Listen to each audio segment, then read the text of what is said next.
Hey guys, welcome back to my channel. Today I am back with more fun activities for your preschooler to help keep them entertained. Let's get into it. The first thing we're going to do is make oobleck, which is a gooey, slimy mixture that is really fun for kids to play with. It's a liquid at rest and then a solid when it's handled.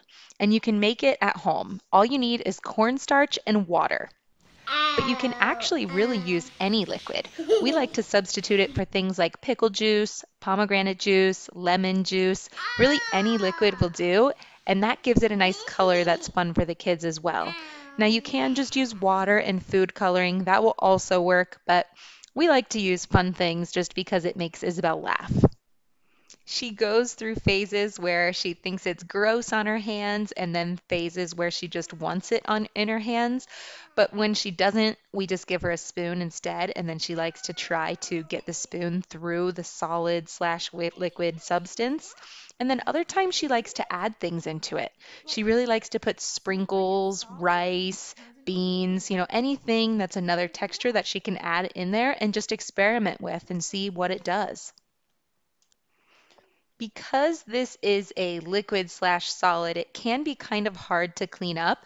And when you are ready to clean up, make sure you don't put it down your sink because it could definitely clog your drain. Just throw it right in the garbage. And I would also recommend maybe putting it on a baking tray to do it so that you don't have to wipe it up from your counters or your floor because it can be tricky because it's a liquid solid. So, it doesn't just get picked up by the broom. You have to kind of scrub it or scrape it, and then it still kind of is a little bit hard just because of the natural state that this substance is. So, make sure to take care when trying to clean up. The next activity is a kicked up obstacle course. We call it a memory obstacle course, and that's because this sort of obstacle course helps them with their memory skills. So what I do is lay out a typical obstacle course. It could be inside, outside, with whatever activities you want in it, and then we add the memory twist, and that is putting flashcards or letter cards or objects if you're working on colors or number cards. Whatever it is you're working on, you can use as your memory object, but I'll put a slew of them somewhere in the obstacle course and then tell them that, you're going to go through the obstacle course and I want you to bring me back the letter S. What are you going to bring me back? S.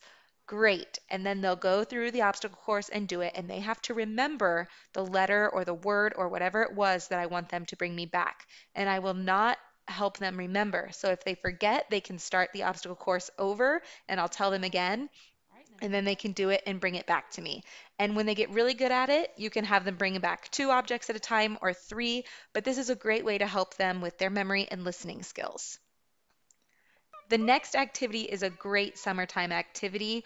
I like to draw different scenes and then use a sponge and water, have her put something out with that water. So in this example, I have a building on fire, and then she can use the water and the sponge to put out the fire.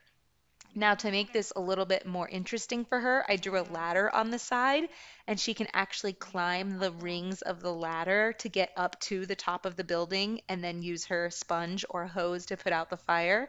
That's just one way you can add an element to this, but you could do this with multiple different things or scenes or whatever it might be. Next up is noodle play.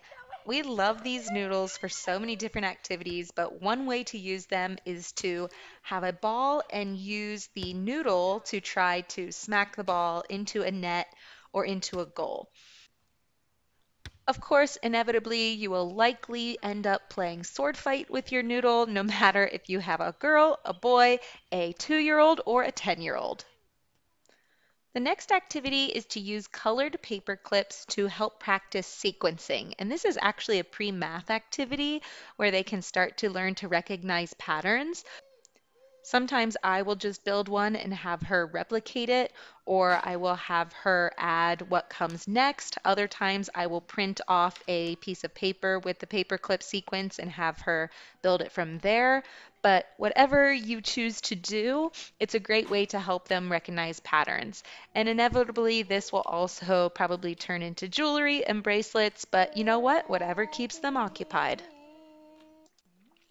Next up, we're making a makeshift lava lamp. I recently saw this on Facebook and we decided to try it at home, and it's been a big hit. So all you have to do is add mostly olive oil to a wine glass, cup, whatever you want, and then add some water to that.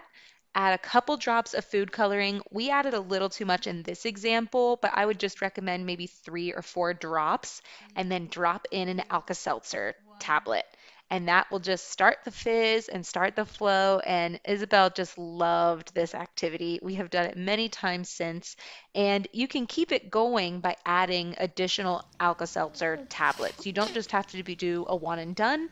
You can keep this liquid all day, all week, and add an Alka-Seltzer tablet here and there just to keep the fun going. The last activity I have for you today, I will call Breaking Bears Out of Jail. It could also be any object, any small object that you have. It doesn't have to be the little bears. It could be mini cars or marbles or whatever you have a lot of. But we break them out of jail, but you could also rescue them from the zoo or, whatever it might be. But basically, you just put objects in a muffin tin, you cover it with tape, and then you have them use scissors to cut them out. And this helps them with their fine motor skills and their cutting. And after they are done, they might want to do the activity over and over again, like Isabel does.